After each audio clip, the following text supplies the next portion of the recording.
الرحیم۔ السلام علیکم ڈیئر طلبہ، کیسے ہیں آپ سب؟ جی تو ناہم کلاس آج ہم پڑھنے والے ہیں علم کی فرضیت و فضیلت۔ میرا نام شازیہ ہے۔ چلیں جی، آج ہم پڑھیں گے علم کے کیا معنی ہیں۔ اور علم کے معنی ہیں اسٹوڈنٹ کسی بھی چیز کے بارے میں آگاہی حاصل ہونا، جاننا یا پھر واقفیت حاصل ہونا۔ جی، اور اس کا شرعی مفہوم ہے اللہ تعالیٰ نے جو انسانوں کو ہدایت دی ہیں ان کے بارے میں آگاہ ہونا۔ جی تو اسٹوڈنٹ آپ کو پتہ ہے ہمارے نبی حضرت محمد صلی اللہ علیہ وآلہ وسلم اللہ کے آخری رسول ہیں۔ اللہ تعالیٰ نے انسانوں کی ہدایت کے لیے بہت سارے پیغمبر بھیجے، مگر جو ہمارے نبی ہیں وہ آخری نبی ہیں، اور ان پر جو وحی اتاری گئی، جو ان پر کتاب اتاری گئی وہ قرآن مجید ہے، اور قرآن مجید جو ہے وہ آخری کتاب ہے، اور اس کی سب سے پہلی سورۃ العلق کی پہلی 5 آیات وہ اتاری گئیں۔ سورۃ العلق کی آیات تلاوت کرتے ہیں اور پھر اس کا ترجمہ پڑھیں گے۔ بسم اللہ الرحمن الرحیم۔ اقرأ بسم ربک الذی خلق، خلق الانسان من علق، اقرأ وربک الاکرم الذی علم بالقلم، علم الانسان ما لم یعلم۔ چلیں جی اس کے ترجمے کی طرف چلتے ہیں۔ پڑھیے اپنے پروردگار کا نام لے کر جس نے پیدا کیا۔ جی تو اسٹوڈنٹ اپنے رب کا نام لے کر پڑھو جس نے پیدا کیا۔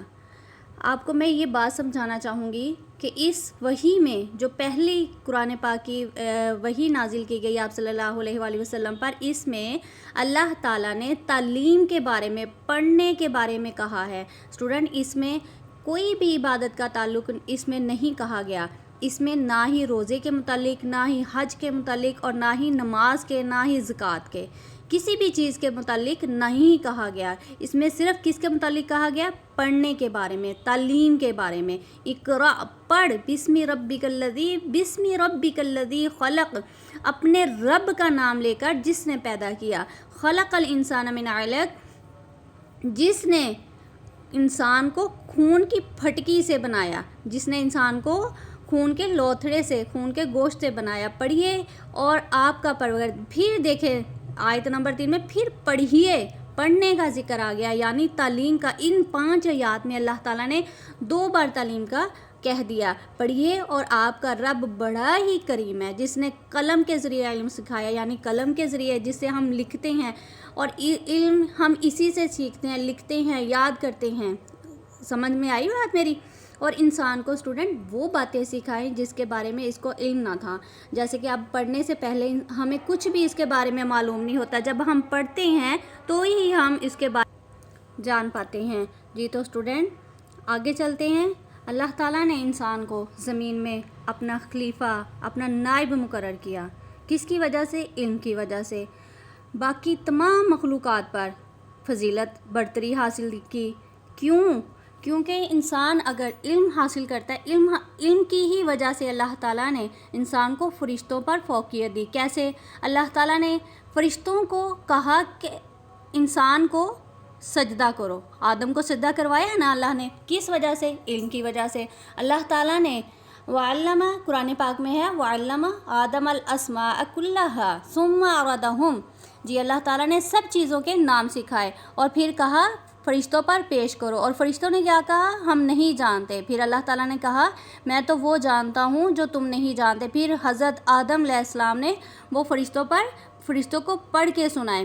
تو یہ کس وجہ سے اللہ تعالیٰ نے انسان کو اشرف المخلوقات کا درجہ دے دیا اسٹوڈنٹ؟ صرف علم کی وجہ سے۔ سمجھ میں آئی بات؟ علم میں ہی اسٹوڈنٹ عظمت ہے، برکت ہے۔ علم کی وجہ سے انسان فرشتوں کے صف میں کھڑا ہو جاتا ہے۔ یہ دیکھیں جو جانور ہیں اسٹوڈنٹ، کھاتے ہیں، پیتے ہیں، جاگتے ہیں، سوتے ہیں، کام کرتے ہیں، بوجھ لا دو ان پر اتنا زیادہ وہ بوجھ بھی برداشت کر لیتے ہیں، مگر اس کے باوجود اللہ تعالیٰ نے انسان کو کیوں اشرف المخلوقات کا درجہ دیا؟ جی علم کی وجہ سے۔ اگر انسان علم کی وجہ سے جانتا ہے، آگاہی حاصل کرتا ہے اپنے آپ میں، اپنے بارے میں، اپنے رب کے بارے میں، اسٹوڈنٹ جب وہ رب کے بارے میں جان لیتا ہے، وہ رب سے ڈرتا ہے، رب سے اللہ تعالیٰ نے کہا ہے قُلْ هَلْ يَسْتَوِي الَّذِينَ يَعْلَمُونَ وَالَّذِينَ لَا يَعْلَمُونَ۔ اے نبی کہہ دیجئے جو علم رکھتا ہے اور جو علم نہیں رکھتا وہ کبھی بھی برابر نہیں ہوتے۔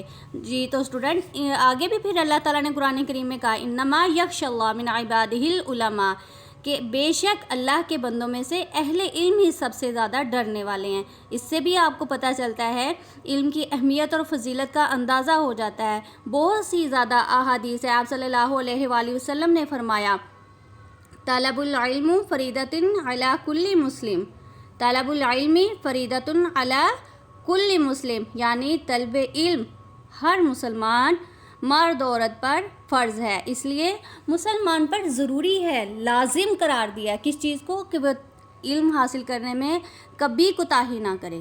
کس میں؟ علم حاصل کرنے میں۔ جی تو اسٹوڈنٹ، علم کے بارے میں ایک اور حدیث ہے، جب ہم اسکول کے لیے نکلتے ہیں، مدرسے کے لیے نکلتے ہیں، تو فرشتے جو ہیں وہ اس طالب علم کے نیچے اپنے پر بچھا دیتے ہیں، اپنے پروں کو بچھا دیتے ہیں، اور زمین آسمان میں جتنی بھی چیزیں ہیں اس بچی کے لیے استغفار کرتی ہیں، حتیٰ کہ جو پانی میں مچھلیاں ہیں وہ بھی اس کے لیے دعا مانگتی ہیں۔ دیکھیں اسٹوڈنٹ، کتنا زیادہ رتبہ ہے، کتنا اعلیٰ رتبہ ہے جو علم حاصل کرتے ہیں۔ تو آگے چلتے ہیں، ایک اور حدیث کے بارے میں پڑھیں گے کہ ہمارے نبی صلی اللہ علیہ وآلہ وسلم جو تھے وہ انما بعثت معلما، یعنی کہ وہ تو معلم تھے، وہ استاد تھے، اس کے باوجود آپ صلی اللہ علیہ وآلہ وسلم اپنے رب سے ہر وقت علم میں اضافے کی دعا کرتے۔ وہ کون سی دعا تھی؟ رب زدنی علما، اے میرے رب میرے علم میں اضافہ فرما۔ تو اسٹوڈنٹ، ہمیں بھی ہمیشہ اپنے رب سے یہی دعا کرنی چاہیے، تو علم کی پیاس کبھی نہیں بجھتی۔ جی تو اسٹوڈنٹ، دو طرح کی بھوک ہوتی ہے، ایک ہے دنیا کی بھوک اور ایک ہے علم کی بھوک۔ جو دنیا کا بھوکا ہے نا، یعنی کہ ایک ایگزامپل میں آپ کو دیتی ہوں، اب میرے پاس موبائل ہے، ایک سادہ موبائل ہے، اور میں یہی کوشش کروں کہ میرے پاس ٹچ آ جائے، جب ٹچ آ جائے گا میں اور کوشش کروں اس سے اچھا آ جائے۔ اب میں سائیکل خریدتی ہوں، میں سائیکل چلاتی ہوں، پھر میں اس سے بات کہتی ہوں میرے پاس موٹر سائیکل آ جائے، کاش میرے پاس موٹر سائیکل آ جائے۔ جب بائک آتی ہے تو میں کہتی ہوں میرے پاس گاڑی آ جائے۔ یہ میرے اندر ایک دنیا کی لالچ، ہرس، میرا اس سے کبھی نہیں پیٹ بھرے گا۔ آگے سے آگے میں اور سوچوں گی، اپنے آپ کو اور ڈیولپ کروں گی، ایسے ہی ہوتا ہے نا۔